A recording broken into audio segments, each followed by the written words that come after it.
మొన్న second class పాప ఏడ్చుకుంటూ నా దగ్గరికి వచ్చింది. విపరీతమైన కడుపు నొప్పి, వాంతులు, టాయిలెట్‌కి వెళ్ళేటప్పుడు మంట అని చెప్పింది. ఏమైందని టెస్ట్ చేస్తే యూరిన్‌లో ఇన్ఫెక్షన్ అయింది.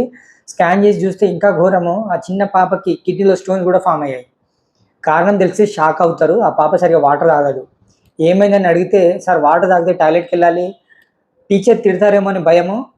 పక్కన ఫ్రెండ్స్ చూసి నవ్వుతారేమో అని సిగ్గేసి ఆ పాప సరిగ్గా వాటర్ తాగట్లేదు. యూరిన్ అట్లనే ఆపుకుంటూ కూర్చుంటుంది." ఇట్లా పాప సరిగ్గా వాటర్ తాగక యూరిన్ హోల్డ్ చేసుకొని కూర్చోవడం వల్ల పాపకి యూరిన్ ఇన్ఫెక్షన్ అయింది. కిడ్నీలో స్టోన్స్ కూడా ఫామ్ అయినాయి. ఇది ఆ పాప తప్పు కాదు.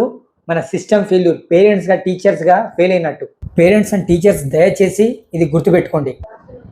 టీచర్స్ పిల్లలకి క్లాస్ మధ్యలో వాటర్ బ్రేక్స్ అనౌన్స్ చేయండి. క్లాస్ మధ్యలో టాయిలెట్‌కెళ్ళే ఫ్రీడమ్ ఇయ్యండి. టాయిలెట్‌కెళ్ళడం అనేది న్యాచురల్ బాడీ ఫంక్షన్ అని, సిగ్గుపడాల్సిన అవసరం లేదని వాళ్ళకి అర్థమయ్యేలా చెప్పండి. వాళ్ళ భయాన్ని, సిగ్గుని పోగొట్టండి. పేరెంట్స్ మీరు పిల్లలు స్కూల్ నుంచి వచ్చాక వాళ్ళ బాటిల్ చెక్ చేయండి. ఒకవేళ వాటర్ బాటిల్ ఫుల్‌గా ఉంటే ఎందుకు వాటర్ తాగలేదో వాళ్ళని ప్రేమగా అడగండి.